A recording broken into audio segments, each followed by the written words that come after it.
You have always had the victory. The victory was yours from the very beginning. I don't think you understand how important you are. I don't think you understand what you mean to God. I don't think you understand how much God is fighting on your behalf, and understand that there is not one battle that God has lost. So I also want to point out that what it looks like today is definitely not what it is. It's definitely not what it is. I want you to stop focusing on what it looks like in the natural, because we forget sometimes as people, we just walk around with our everyday lives. We forget that there is a spiritual realm. We talk about heaven, we hear about heaven, but we forget that it's stuff that's really going down in heaven. The same way you got stuff that's going down right here on earth. There is a battle happening on your behalf. It will not be lost. The victory was yours, is yours, and will be yours, regardless of what it looks like. We're going to go to Revelation 12. Then I witnessed in heaven an event of great significance. I saw a woman clothed with the sun, with the moon beneath her feet, and a crown of 12 stars on her head. She was pregnant, and she cried out because of her labor pains and the agony of giving birth. Then I witnessed in heaven another significant event. I saw a large red dragon with 7 heads and 10 horns, and 7 crowns on his heads. His tail swept away 1/3 of the stars in the sky, and he threw them to earth. He stood in front of the woman as she was about to give birth, ready to devour her baby as soon as it was born. She gave birth to a son who was to rule all nations with an iron rod. And her child was snatched away from the dragon and was caught up to God and to his throne. And the woman fled into the wilderness, where God had prepared a place to care for her for 1,260 days. Then there was a war in heaven. Michael and his angels fought against the dragon and his angels, and the dragon lost the battle. And he and his angels were forced out of heaven. This great dragon, the ancient serpent called the devil or Satan, the one deceiving the whole world, was thrown down. Was thrown down to the earth with all his angels.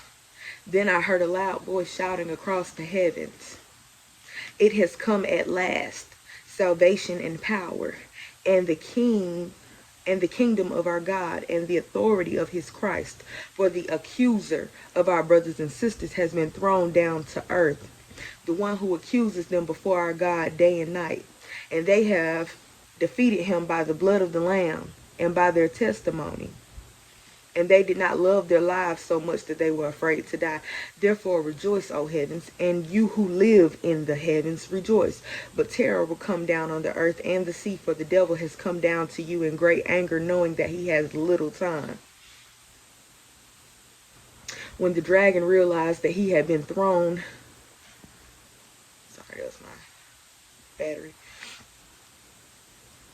When the dragon realized that he had been thrown down to the earth, he pursued the woman who had given birth to the male child, but she was given 2 wings like those of a great eagle, so she could fly to the place prepared for her in the wilderness. There she would be cared for and protected from the dragon for a times and a half a time. Then the dragon tried to drown the woman with a flood of water that flowed from its mouth. But the earth helped her by opening its mouth and swallowing the river that gushed out from the mouth of the dragon. And the dragon was angry at the woman and declared war against the rest of her children, all who kept God's commandments and maintained their testimonies for Jesus. Then the dragon took his stand on the shore beside the sea. Some of y'all may not understand what I just said. But that's okay, because we're going to break it down. And if you don't understand it, I need you to play it back again. And I need you to get in your Bible yourself. And I need you to read it. And I need you to follow me word for word and understand and capture it. Because you have already received the victory. You have the victory. God is on your side. God is fighting for you. The angels are fighting for you. There is nothing that Satan can do to overtake you. There is nothing that Satan can do to drown you. God is going to take care of you. He has prepared a place for you. He is going to restore you. Those who have done you wrong, they will come and bow to you.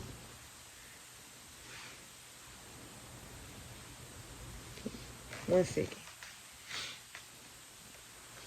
We're going to run it back one more time. Okay? First of all, let me take you here real quick. I want you to understand that we are here on earth, okay? When you're praying to God, God is such a mighty, powerful figure. He is so mighty and powerful. You hear about the angels. You hear about God. You hear about... I'm sorry, I don't know what this is on my hand. I don't know. But you hear about the angels. You hear about God. You hear about demons. You hear about these spirits. You hear about all this different stuff, the devil. I want you to understand that we are here on earth. And what you see... I don't know what's on my hand, y'all. I guess it's marker. I don't know. But what you see is not actually the full reality. I'll take you here real fast.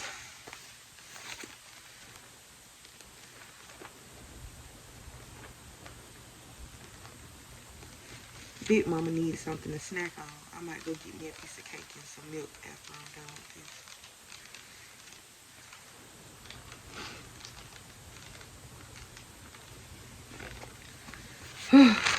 The life of being pregnant. Okay, so how do we know that what we see is not necessarily the end? That is not all that there is. We know this because Ephesians 6:12 tells us, for we are not fighting against flesh and blood enemies, but against evil rulers and authorities of the unseen world. Against mighty powers in this dark world, and against evil spirits in the heavenly places. This is not it. This is not that. This ain't it. We're gonna give a new meaning to this ain't it. This ain't all what it look like. This ain't what it look like. This ain't, everything is not what it seems to be. You're here on earth. We know about the daily struggles that we have here on earth. We see the demonic things that go on here on earth. We forget that there is a heaven. We talk about going to heaven. We pray to God who is in heaven. We call on the Lord. We acknowledge these things, but we don't really understand how deep it goes. It's not until you really want to sit with your Father and learn that you understand what's happening in a whole nother realm. We hear about outer space, but not understanding that our God is the one who sends. Our God is the one who created the people who built the rockets to send them outer space. He is the one who created outer space. There is something beyond outer space. Our God resides in a place that we have not even tapped into. Okay? There are spirits and things going on. There are battles. There are angels that we have never seen before, never heard of before, things that are beyond our realm that we even know about. Okay? So I'm going to read it to you one more time. For we are not fighting against flesh and blood enemies, but against evil rulers and authorities of the unseen world, against mighty powers in this dark world, and against evil spirits in the heavenly places. I just read here in Revelation 12 about, let me go back. Then I witnessed in heaven an event of great significance. Just like we have events and things that take place here on earth, there are things that are taking place right in heaven as we speak. I'm going to take you to the expanded version Bible, the expanded Bible version, so that it can break it down for you so you can have better understanding. It states, And then a great wonder, which is a wonder, is basically a sign, a symbolic description of heavenly and spiritual realities. And then a great wonder appeared in heaven. A woman was clothed with the sun, and the moon was under her feet. With the woman being clothed in the sun and the moon being under her feet, it was indicating authority or victory. With the woman being clothed in the sun, with the sun and the moon under her feet, it was indicating authority or victory. A crown of 12 stars was on her head. The crown, you get crowned when you receive the victory. You get crowned when you are being honored. You get crowned when you receive the highest position. The 12 stars on her head represented the 12 tribes of Israel. The woman is a symbol of the persecuted people of God. So this whole word is for men and women. The woman represents the persecuted people of God. She was pregnant and cried out with pain because she was about to give birth. She was about to give birth to the Messiah. Because see, just like Jesus was born here on earth, we forget that stuff is going down in the spiritual. Jesus was born here, and he is now our Lord and Savior. He came here for us. Okay? So understand that he is so important that you had to know something was going down in heaven. And the way things look on earth is not how it would look in heaven. When they sent Jesus here, it states that Jesus was not something that you would look twice at.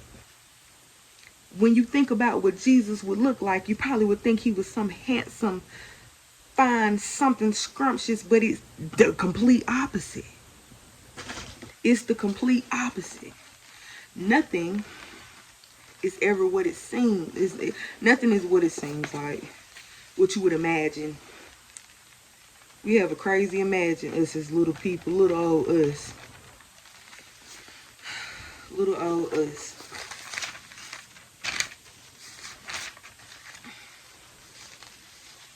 It states right here, Isaiah 53. My servant grew up in the Lord's presence like a tender green shoot, like a root in like a root in dry ground. There was nothing beautiful or majestic about his appearance, nothing to attract us to him. He was despised and rejected, a man of sorrows, acquainted with deepest grief. We turned our backs on him and looked the other way. He was despised and we did not care. This is our Creator we talking about.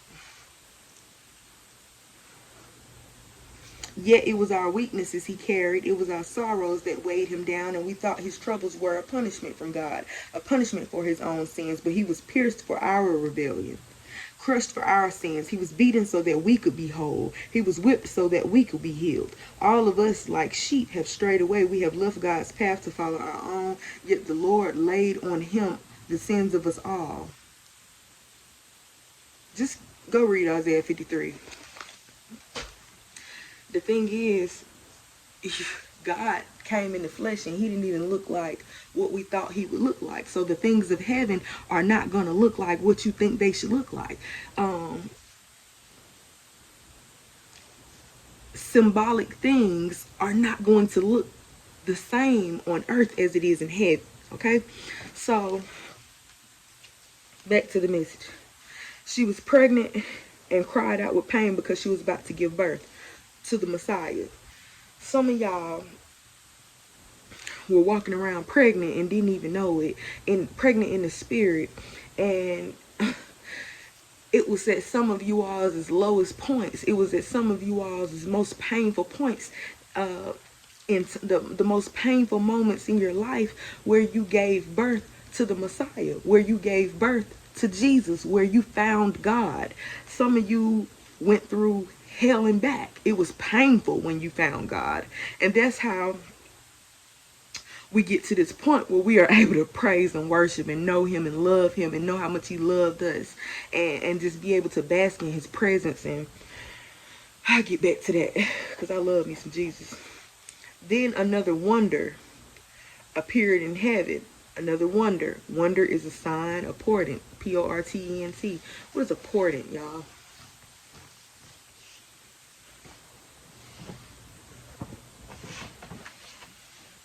My notebook there. You see my note? Oh. Here you go. A portent. Portent. P-O-R-T-E-N-T. Portent is a sign or wonder. Is a sign or warning that something, especially something momentous. Momentous means important. Especially a sign that something momentous or calamitous is about to happen. Is likely to happen. It also means an exceptional or wonderful person or thing. It also means something that foreshadows a coming event, like an omen, a sign. That's what, a portent is. That's what a wonder is. Yeah, these signs appeared in heaven. So that's that right there. We're going to leave that right there. Yeah. So she was pregnant and cried out with labor pain because she was about to give birth to the Messiah, basically. So we remember that the woman, keep it in mind that the woman is basically the persecuted people of God. Some of y'all were in pain giving birth to Jesus. Okay, when you first stumbled upon God, it was a disaster. It looked like all hell was breaking loose. It looked like it was just painful. You was at a painful point when you finally said, I'm gonna turn to God. I'm gonna give birth to this new life, this new thing. I'm gonna become reborn again. I'm gonna be a new creature again. I'm gonna give life to give birth to something else that's gonna bring a new life. Anyway, let me keep going. Then another wonder appeared in heaven. There was a giant red dragon with 7 heads and 7 crowns on each head. So this dragon represents Leviathan, representing evil and chaos, representing Satan. Okay, so he also had 10 horns. The horns represent strength and power. His tail swept 1/3 of the stars out of the sky, meaning heaven. Swept 1/3 of the stars out of heaven and threw them down to earth. This represented an early victory against God's people. When he smacked those things out of heaven and it fell to the earth, that big creature, that beast, Satan, Leviathan, that demon, that thing, it represented an early victory against God's people. But remember, in the very beginning, we said a sign appeared in heaven where there was a woman clothed with the sun, and the moon was under her feet, indicating authority and victory. She had a crown on her head. She had the victory. And the woman itself represents God's persecuted people. So there is nothing, no matter what it looked like. See, Satan be making it look like he winning. Because in here, it looked like he was winning when he slapped them stars out the sky and sent them to earth. You get what I'm saying? See, the nigga be thinking he doing so much. But, yeah, he never gets the victory. He's a fool. Anyway, okay, so he stood in front of the woman who was ready to give birth so he could eat or devour her baby.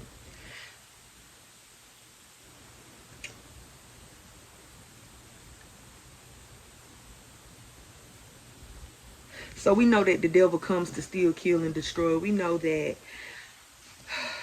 what Satan do. I'm going to take you back right here in case you forgot what Satan is all about, what he like to do, what his favorite thing to do, because nigga ain't got no job. He out here like Tommy from Martin. He just ain't got no job. He ain't got nothing better to do.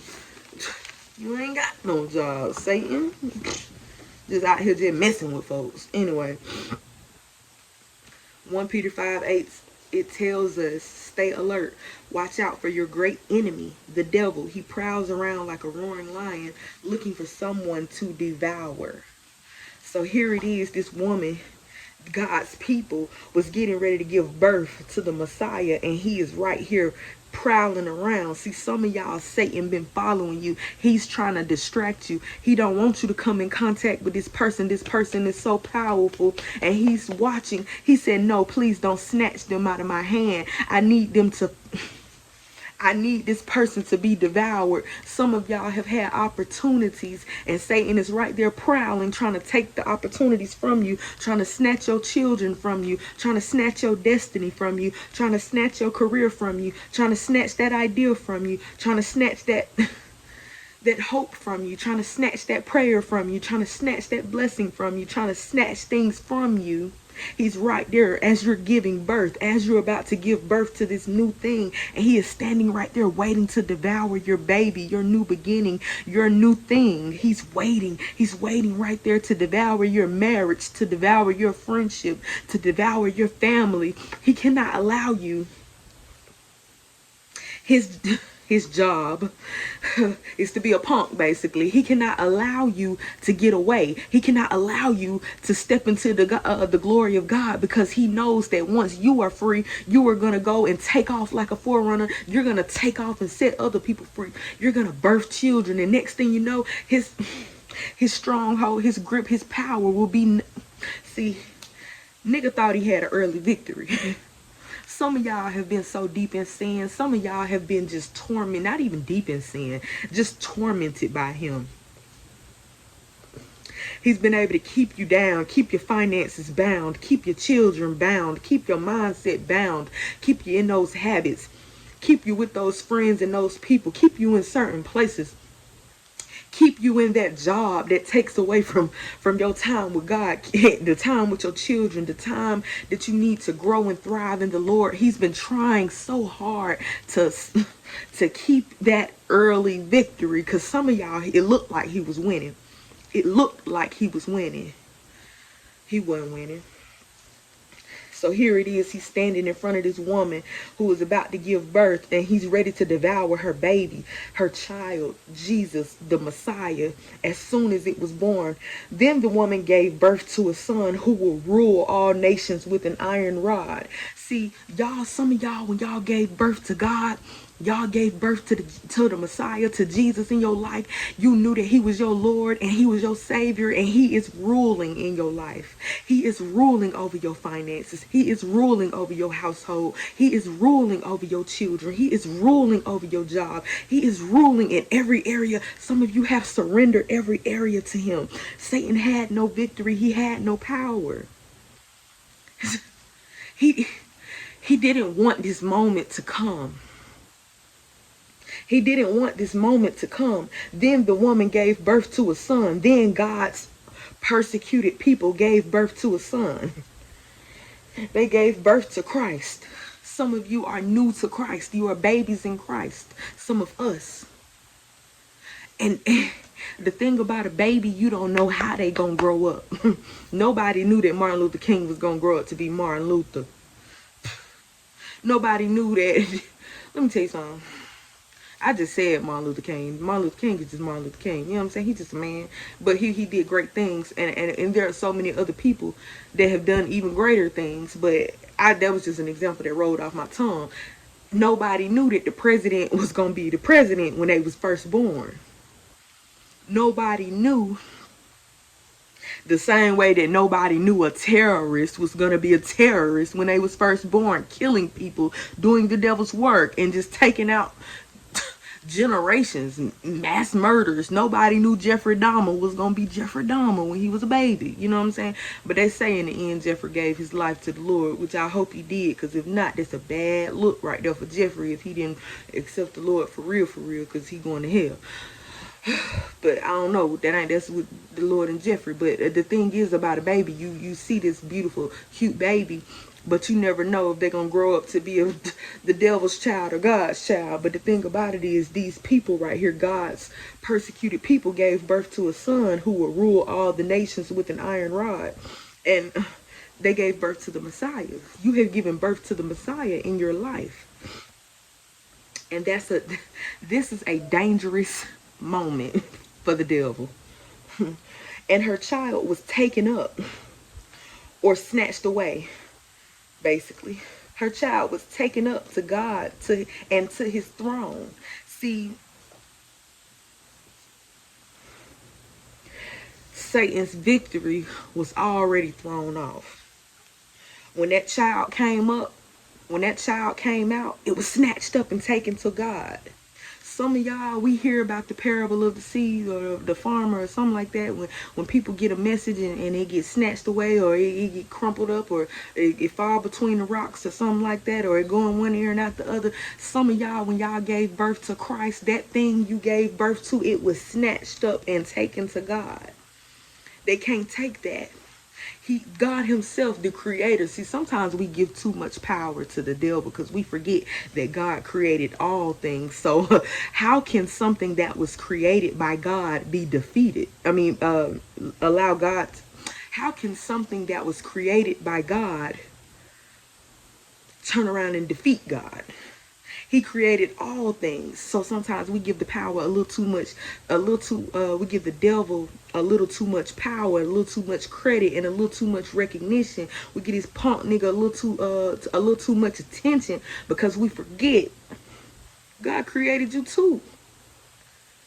How you gonna take out the master? How you gonna take out the creator? How you gonna take out the father? He know you. He is stronger than you. He is all things. Listen here. Boom. So here we go. The woman ran. Okay, it says, and the child was taken up to God and to his throne. See, I want you to remember when some of y'all gave birth to the Messiah in your life, you knew the story, you heard about Christ, you heard about him dying and releasing his spirit, and he let us know ahead of time that he was going to the Father. He was going to the Father. So when Christ died, victory was already won then, because we know he resurrected. He came back on the third day, you did. So he went up to God after all of this was said and done. So therefore, that same baby that we didn't gave birth to, the one who resurrected, you gotta just peep game. I'm sorry. Get in your Bible and peep game if you get what I'm saying. If I'm making sense right now, please comment and tell me I get what you're saying. Because, see, some may not get what I'm saying. Because some may not. It may not click for some. Some is going to click. For the chosen ones, for those who have eyes to see and ears to hear, it's going to click. And they're going to be like, I got you. I heard you. So it also states the woman ran away into the desert to a place God prepared for her, where she would be taken care of for 1,260 days, which is equal to 3.5 years. So basically, I want y'all to pay attention, because we remember that the woman represents God's persecuted people. So some of y'all went off into the wilderness after you done gave birth to this new thing, to God, to this baby, to the Messiah, to Jesus Christ. Some of y'all ran and fled to somewhere. I don't know where you went, but God had prepared a place for her where she will be taken care of. Some of y'all don't realize that though you may have struggles, because this got to be some hard stuff to run into the desert, the wilderness. This ain't easy to survive out there. But understand this, that it states that God prepared for her to a place that God prepared for her where she would be taken care of. God has already prepared a place for you. He had already prepared a place for you. When you first gave birth to God, some of y'all were in very uncomfortable situations and places, yet that was the only place that you had to serve, the only place that you had to pray, that one little room. Like, for instance, me, about 3 years and some change ago, I found the Lord at my lowest point. About 3 years ago, yeah. I found the Lord at my lowest point, and He had prepared a place for me. I had lost my home. I had lost my son's father. I had also lost another child. I was just losing things. I lost finances. I lost all these things. But though it looked like I was losing, God had prepared a place for me at my grandmother's house where I could sit in this one bedroom with one bathroom, and I was able to worship. I was able to pray. I was able to find God, because at that very moment I was so low, so broken, so down, that is the only time that, I kid you not, had it not been for the events that was taking place. See, I had no clue. I thought my life was falling apart, not knowing that I was about to give birth. I'm crying, I'm in pain, I'm hurting. He done ran off and got engaged on me. He done left me and my son behind. He don't deal with my son. He barely called. He used the kid as a pawn when he want to see me. If it ain't no me, it ain't no baby. I was at such a low, broken point that I had no clue. I'm looking at my life thinking everything going to hell. But I didn't know that I was giving birth. I didn't know that those were the labor pains, because I was about to give birth to the Messiah. I had no clue. I gave birth to Jesus successfully. Some people get saved and they go back into the world. They get saved. Some people find God and then they go back to the world. They let the world stay. They let Satan snatch what they got. They let Satan snatch their baby. But when I gave birth to the Messiah in my life, God snatched it up to heaven. I have never been able to let go of God ever since. He has prepared a place for me to be taken care of. This was the only place that I could get in my word, get in my Bible. Though people talked about me, though people thought I was losing my mind, going crazy, though they saw me walking around with papers in a Bible, I look like I'm mentally ill, but not understanding that I am in my word studying. I have never picked up my Bible to study before this moment. And we know that in the beginning was God, was the word. Anyway, I found God. I'm going to say that. And we know, what do we know about God and his word?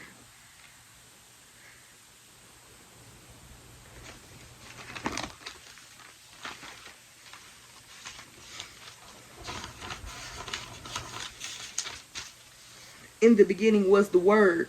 My bad. I'm sorry. In the beginning, the word already existed. The word was with God, and the word was God. He existed in the beginning with God.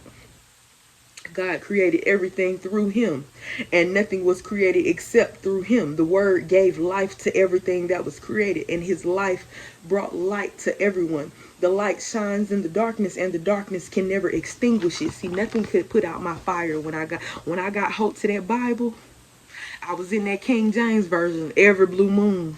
When I got that New Living Translation, that easy version, I'm at my lowest. I didn't have nobody else to turn to. I couldn't confide in my mama. I couldn't confide in my sisters. Everybody just talking, running their mouth, a bunch of gossip, a bunch of slander, a bunch of judgment.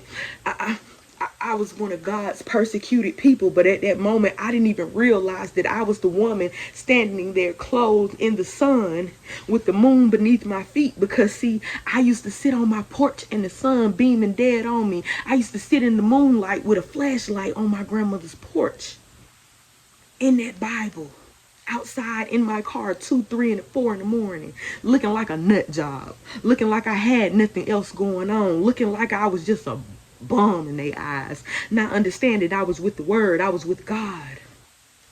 But everybody had so much to say. I received so many comments. You need to come get your baby. You need to da-da-da-da. Not understanding at that very moment I couldn't tap into nothing but God.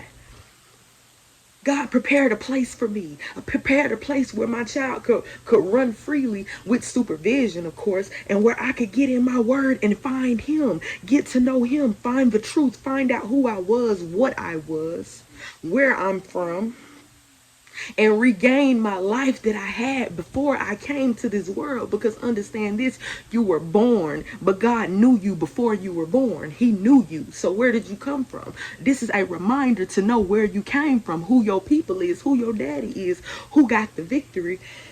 I'm going all off topic. Anyway, this woman ran and fled into the desert to a place God prepared for her, where she would be taken care of for 1,260 days. Some of y'all have been taken to a place where God was is where he prepared it for you, and he's taking care of you. And because it's not what you want it to be, because it ain't what you think it should look like, because remember I told you when he came here in the flesh, we would have one idea on what the Messiah would look like. So understand that your plan and your thoughts and your views, you have a way of thinking of what something else should look like, what God's provision should look like, what God's help should look like, what your wife should look like, what your husband should look like, what your prayer life should look like, what your praise life should look like, what your job should look like, what your salary should look like. We have all these thoughts about what it should look like. But when it comes to God, he has a whole nother thought, a whole nother plan, a whole nother idea. Because what he also tell us, not to lean on our own understanding.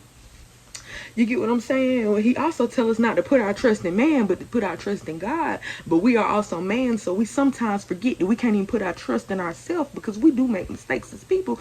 And us as people, we don't have full understanding either. Anyway, we just don't. We just don't. You know, all knowledge and power and wisdom and everything comes from God. We're going to carry on. So it states, then there was a war in heaven. Michael and his angels fought against the dragon. Michael is an archangel and the protector of God's people, in case you didn't know. Michael and his angels fought against the dragon, and the dragon and his angels fought back, and the dragon and his angels fought back.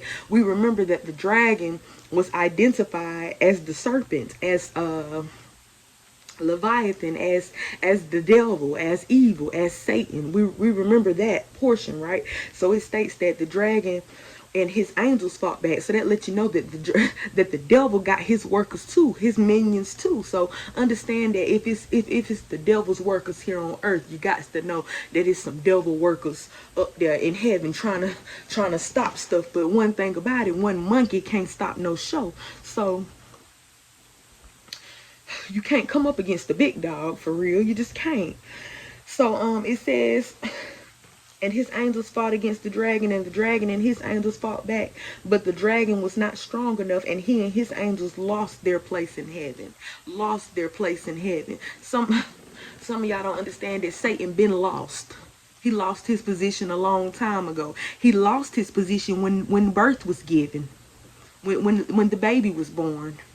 When God's persecuted people gave birth to the Messiah. He lost that position when you got saved by God. He lost that position when you started to praise and worship on your own. He lost that position. He lost a long time ago.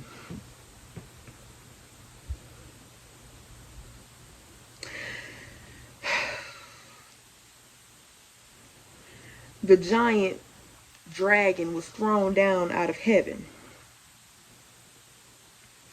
Who is this giant dragon that we speaking of? Again, like I keep reminding you, the same one who knocked them stars out the sky, and they thought it was an early victory. You feel what I'm saying? It wasn't what it looked like. You know what I'm saying?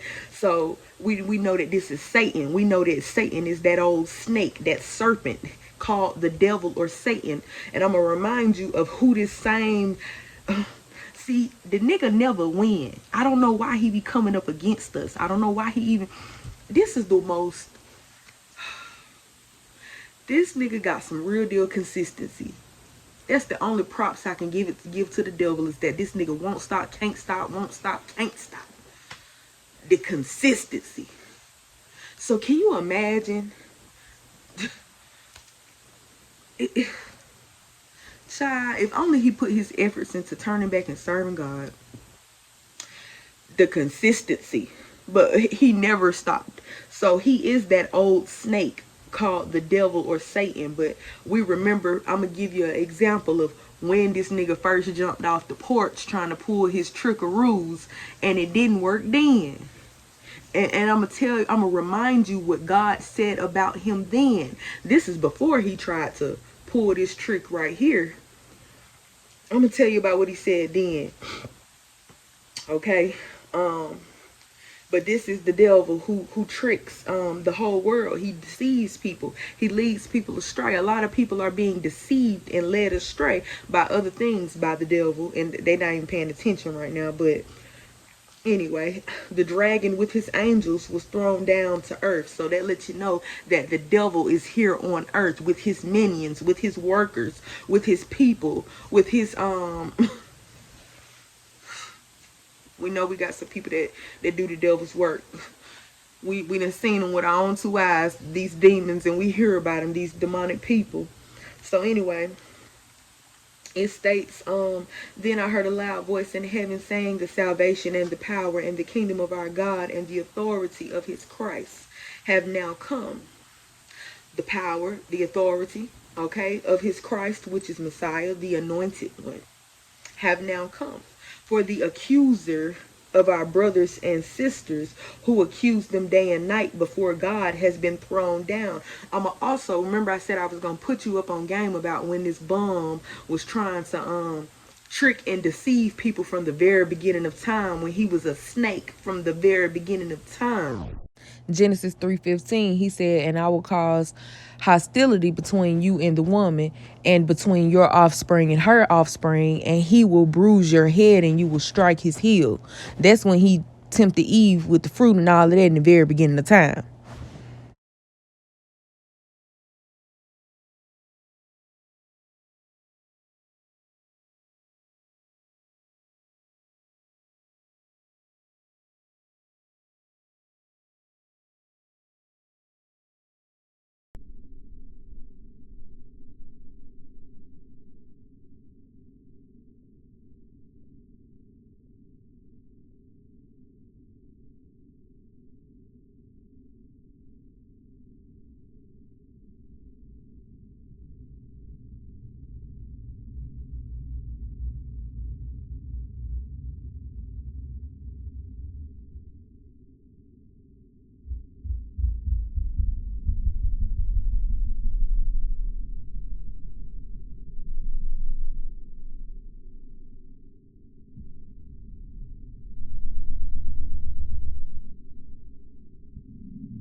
my phone died, but I'm back at it. So yeah, some of you guys are gonna be spiritual mothers, spiritual fathers, spiritual midwives. You're gonna do some great things in the kingdom. You're gonna do some great and powerful things for God, with God. God is gonna work through you. Satan don't like that. So anyway, remember I was telling y'all how I was gonna put you up on game about a few things when we was running through the scripture of Revelations 12. So we're going to go back to the very beginning. It states, and then a great wonder, because I want you to grasp how much you've already had the victory. You've had the victory through every single situation, no matter what it looked like. So it states, and then a great wonder appeared in heaven. A woman was clothed with the sun, and the moon was under her feet, and a crown of 12 stars on her head. Remember, the woman represents God's persecuted people. Remember, the sun, being clothed in the sun, and the moon under her feet represented authority and victory.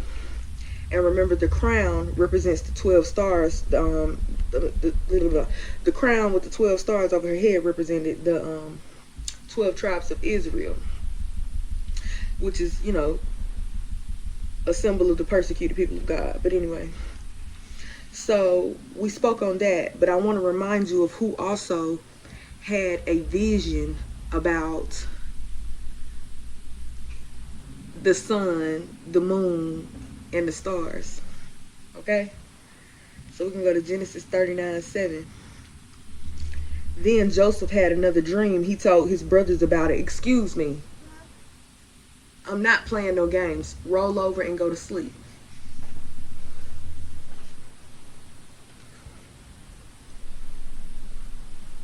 Back to what I was saying. Genesis 37:9. Then Joseph had another dream, and he told his brothers about it also. He said, listen, I had another dream. I saw the moon. He said, listen, I had another dream. I saw the sun, moon, and 11 stars bowing down to me. I'm going to keep going so y'all can, catch my drift on what I'm talking about the victory. Because we remember what happened to Joseph, the one who had a dream about the sun, the moon, and the stars. Okay, yeah. Some of y'all are just like Joseph. Yeah. You remember his brother done sold him into slavery. They were so jealous and hateful. His own family, his own people betrayed him. Then when he got sold into slavery, remember when he was over there where he was at, he got promoted over there low key. And then the lady lied on him. She called rape on him. Had him thrown into prison. He never touched her. Had him thrown into prison. Then when they had him thrown into prison, he found favor in prison and eventually became second in command under Pharaoh. See, God was with Joseph no matter what he went through. God is with you no matter what you go through. God was with Joseph no matter what he went through. He was in the dumps of the dumps. He was in some situations that I would have lost my mind in. I would have been like, I noticed the end. God was with him. And every time, every place that he went, God made it so that he would succeed and excel in everything he did. Everything Joseph touched was blessed. The place where he got thrown into prison, remember before he got thrown into prison, when they sold him into slavery, that man promoted him. And when they promoted him, everything that Joseph did for the man became blessed. It was blessed because of Joseph. Remember that some of these people is blessed by association. They blessed because of you. They blessed, things started going better and just getting better when you came around, when Joseph came around. Everything that Joseph touched was blessed because God was with him. See, some people can be struggling, but when you come around, it's a little extra help there. It's a little extra blessing there. The lights stay on a little longer when you're around. Times get a little easier when you're around. Miracles start to pop up out of nowhere when you around. But see, these folks, remember the family sold him into slavery. The family did him dirty, remember? Yeah. Then the place where he was blessing others with his presence, they did him dirty, threw him into prison. And then, not only that, when he got into prison, he helped a couple of brothers out. One of them got their position back. One of them ended up dying. And the one that got the position back forgot about him until it was his due time. God had already prepared a place for Joseph. You dig what I'm saying? The same way God prepared a place for this woman when that dragon was chasing after her, when the devil was after her. See, the devil was after Joseph, but God was always with Joseph. So remember, in the end, Joseph was that dog. He was head honcho, top dollar, top shelf. He was top shelf in the end. His brother them. Let me read it back to you. Then Joseph had another dream, and he told his brothers about it also. He said, listen, I had another dream. I saw the sun, moon, and 11 stars bowing down to me. Joseph also told his father about this dream, but his father scolded him, rebuked him, and saying, what kind of dream is this? Do you really believe that your mother, your brothers, and I will bow down to you? Joseph's brothers was jealous of him, but his father thought about what all these things could mean. They was jealous.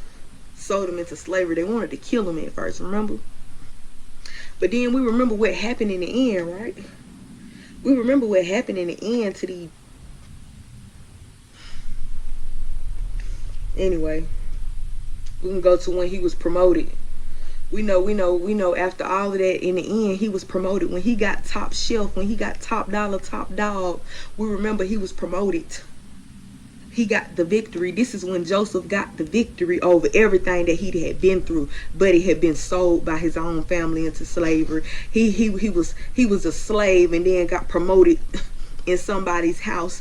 Then he got lied on. Was sent to prison. Then he got out of prison, and then while he was in prison, he got promoted. You know what I'm saying? He didn't get out of prison until he got promoted. You get what I'm saying? But people forgot about him while he was in prison. He was helping folks out while he was down and out, helping them with their dreams.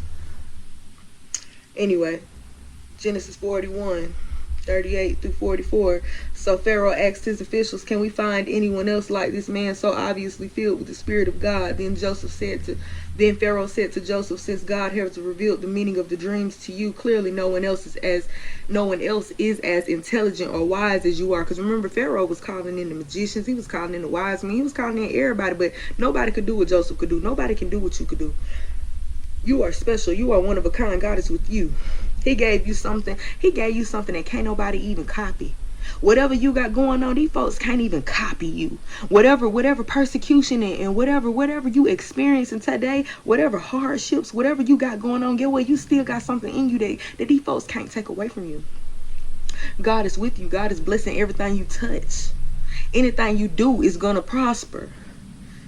And it don't matter what the situation look like. It don't matter how bad it look, how bad it get, how low you get, how locked up, how imprisoned you get. God is still with you. His favor still rests upon your shoulders, and never forget that today. You know. So anyway, you know what's up. Then Pharaoh said to Joseph, since God has revealed the meaning of the dreams to you, clearly no one else is as intelligent or wise as you are. You will be in charge of my court, and all my people will take orders from you. Only I, sitting on my throne, will have a higher rank than yours. Pharaoh said to Joseph, I hereby put you in charge of the entire land of Egypt. Then Pharaoh removed his ring from his hand and placed it on Joseph's finger. He dressed him in fine linen clothing and hung a gold chain around his neck. Then he had Joseph ride in the chariot reserved for his second in command, and wherever Joseph went, the command was shouted, kneel down. So Pharaoh put Joseph in charge of all of Egypt. And Pharaoh said to him, I am Pharaoh, but no one will lift a hand or foot in the entire land of Egypt without your approval. So all of that, let me tell you something, the devil tried to do whatever he could to take him out. Family did him dirty. Prison did him dirty. Slavery did him dirty. Everything did him dirty. And he still came out on top blessed. You get what I'm saying? Satan was right there ready to devour that woman's baby. Ready to devour the Messiah. Ready to devour what she was giving birth to. But God snatched it up and took it with him into his throne. I hope y'all following me. I hope y'all catching my drift, because I don't got time to just be on here talking for no reason, using up my little breath. Genesis 42, 3 through 9. He had the victory. So Joseph's 10 brothers went down to Egypt because a famine had came, remember? After he got appointed to the position, a famine had came. That's what the dreams was about. It was talking about how it was going to be 7 years of good years and 7 years of poor years, famine. So Joseph's 10 brothers went down to Egypt to buy grain, but Jacob wouldn't let Joseph's younger brother Benjamin go with them for fear some harm might come to him. So Jacob's son arrived in Egypt along with others to buy food, for the famine was in Canaan as well. Since Joseph was governor of all Egypt and in charge of selling grain to all the people, Joseph was that boy. It was to him that his brothers came. When they arrived, they bowed before him with their faces to the ground. Didn't he say that he saw the sun, the moon, and 11 stars bow down to him? Victory. Joseph recognized his brothers instantly, but he pretended to be a stranger and spoke harshly to them. Where are you from? He demanded. From the land of Canaan, they replied. We have come to buy food. Although Joseph recognized his brothers, they didn't recognize him. And he remembered the dreams he had about them many years ago. Many years before, he said to them, you are spies. You have come to see how vulnerable our land has come. He tried to play his position, but Joseph still turned out to be a good dude, very gracious. You know what I'm saying? He had mercy on them people, but we know that's what happened with Joseph. But I also want to take you back to, we're going to go back to Revelations 12, because that was our initial message. Remember, he spoke on how the accuser of our, yes? Those are crackers, but yes. Remember, we spoke on how the accuser, it said, remember Revelations, it spoke of Revelations 10, that's Revelations 12:10, it spoke on the accuser of our brothers and sisters, who accused them day and night before God, has been thrown down, and our brothers and sisters defeated him by the blood of the Lamb's death. That same accuser, I want to remind y'all of who this punk was from the very beginning. He was a punk from the very beginning. Remember when he started accusing Job, the blameless person, the good person? Come on now. Some of y'all is really out here blameless, decent people. One day, the angels came to show themselves before the Lord, and Satan, who was the accuser, was with them. The Lord said to Satan, where have you come from? Satan answered the Lord, I have been wandering around the earth. I have been wandering around the earth, going back and forth in it, patrolling it. Satan answered the Lord, that's what he said he was doing. Remember, we spoke on 1 Peter 5:8, stay alert, for your great enemy, the devil, prowls around the earth, seeking whom he may devour, whatever, like a roaring lion, something like that. So yeah, he's a punk. He ain't got nothing better to do. Anyway, it says, then the Lord said to Satan, have you noticed my servant Job? No one else on earth is like him. He is an honest and innocent man, honoring God and staying away from evil. But Satan answered the Lord, Job honors God for a good reason. I always got y'all know we got these type of people that always just got something to say. Job honors God for a good reason. You have put a wall around him and his family and everything he owns. You have blessed everything that he does. His flocks and herds are so large they almost cover the land. But reach out your hand and destroy everything he has, and he will curse you to your face. The Lord said to Satan, all right then, everything Job has is in your power, but you must not touch Job himself. Then Satan left the Lord's presence, the accuser. He accused him of being the type of person who will curse God. Oh, that man been blessed. Take everything he got, and I bet he gonna curse you. Some of y'all was minding y'all business, and one day you just lost it all. Had no clue. Satan was around here trying to accuse you, but you stayed faithful to God. Another example.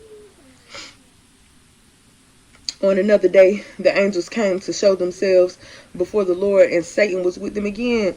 The Lord said to Satan, where have you come from? Satan answered the Lord, I have been wandering around, roaming the earth, going back and forth in it, patrolling it.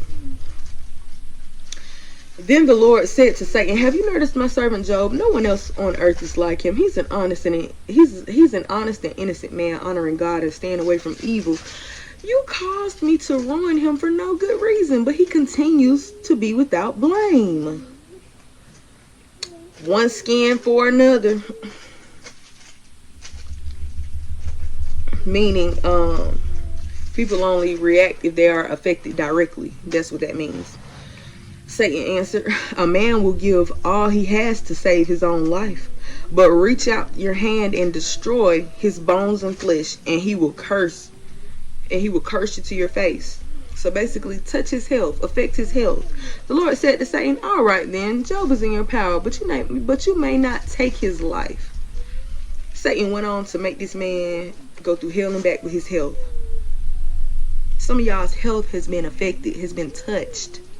Diagnosis, scares, unexplained situations, mental health issues, just not feeling well. Some of y'all have not been spiritually well, physically well, emotionally well, but you're going to be all right. In the end, we know what happened to Job. See, the devil was right there trying to snatch everything from Job right then and there, right? But Job was still faithful to God. And guess what? In the end, after the Lord had finished speaking to Job, he said, I don't know these two dudes' name. He said to Eliphaz, whatever his name is. Huh? Okay, put it down then and go to lay down. He says, I am angry with you and your two friends, for you have not spoken accurately about me as my servant Job has. So take 7 bulls and 7 rams and go to my servant Job and offer a burnt offering for yourselves. My servant Job will pray for you, and I will accept his prayer on your behalf. I will not treat you as you deserve, for you have not spoken accurately about me as my servant Job has. These people was not speaking on God's name like that. He was like, put some respect on my name. So these people did as the Lord commanded, and the Lord accepted Job's prayer. He told them, take a gift over there to that person, my servant. You need to take a gift over there and ask him to pray for you. And they did it. Job prayed for him. When Job prayed for his friends, the Lord restored his fortunes. The Lord restored Job. In fact, the Lord gave him twice as much as before. Then all his brothers and sisters and former friends came and feasted with him in his home, and they consoled him and confronted him because of all the trials the Lord had brought against him, and each of them brought him a gift of money and a gold ring. So the Lord blessed Job in the second half of his life even more than in the beginning. He had so much, y'all. He gave him. It says, for now he had 14,000 sheep, 6,000 camels, 1,000 teams of oxen, 1,000 female donkeys. He also gave Job 7 more sons, 3 more daughters. I think Job lost some children, if I'm not mistaken. I don't really remember. But he says he named his first daughter Jemima, the second Kaiser, and the third Karen Hapuk, whatever that name is. Hapuk, I don't know. In all the land, no women were as lovely as the daughters of Job, and their father put them into his will along with their brothers. Job lived 140 years after that, living to see 4 generations of his children and grandchildren. Then he died an old man who lived a long, full life. He even gave him an extended life. Come on now. So the battle has already been won. You already have the victory. I'm gonna say this right here, because we're getting a little too long in this thing, so nothing could ever really be too long, because I could sit with the Lord all day and talk about him all day. Back to Joseph in the very beginning when he had the victory. Remember when I told you about the lady in Revelations 12, about how, let me show you. It stated that, I know some of y'all be trying to figure out what's on the side of my face. It's my son's name. It's Grayson. I got it when he was like first, like a couple months after he was born. Don't ask me why. I don't really have a lot of tattoos. I only have 2 tattoos, which is my mom's name and Grace's name, but yeah. Anyway.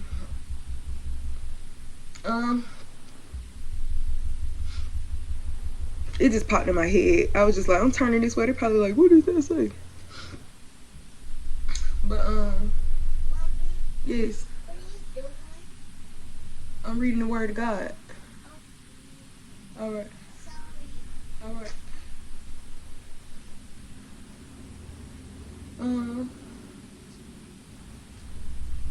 My bad. Okay, we back to Joseph. When Joseph, remember I told you about his brother sold him out and all that, and he got prepared for the, basically, he got appointed to a higher position after all that they did to him. But to be honest, remember, go back to Revelations 12 when I said that, but the woman was given 2 wings. Remember, the dragon was hunting the woman who had given birth to the son, but the woman was given 2 wings of a great eagle so she could fly to the place prepared for her in the desert. There she would be taken care of for time and a half, which is like 3.5 years away from the snake. You know what I'm saying? God had prepared a place for this woman, which is God's persecuted people. I want you to notice how God prepared a place for Joseph. Genesis 45:5, it states, Joseph is talking to his brothers and stuff like this after he reveals his identity and all that extra. It says, but don't be upset and don't be angry with yourselves for selling me to this place.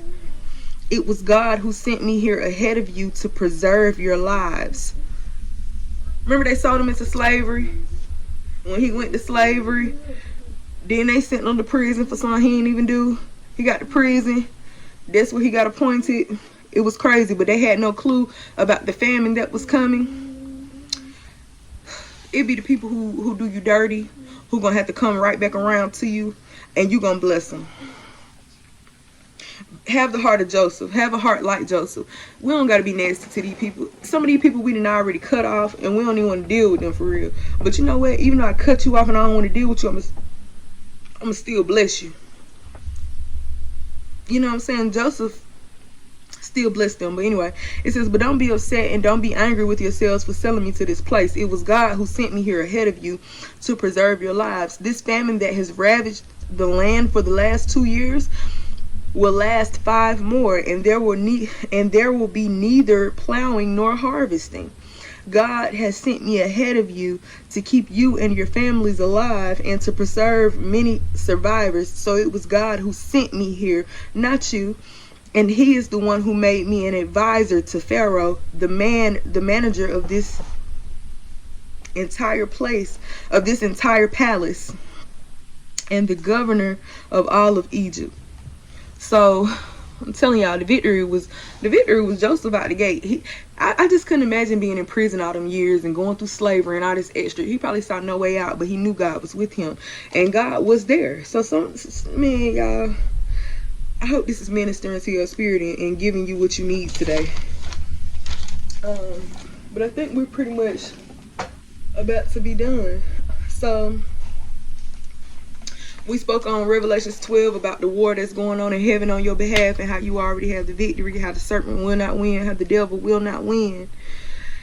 And I want to bring,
But I appreciate y'all. I love y'all. Thank y'all for spending time with me. I have taken up an hour and a half of your time. And, I just pray that the Lord was able to minister to you and let you know that he loves you and that the victory has already been won. Though you have been hunted from birth, though you have been hunted from the time that you have given birth to the Messiah, though your children, because Satan wants some of y'all children, child. He can't wait to get a hold of them babies, y'all. That's why I'm on his neck about mine. I'm gonna play about my son. That one there, I'm gonna play about that baby. I give my life for that boy and for that little girl. But anyway, I'll see y'all later.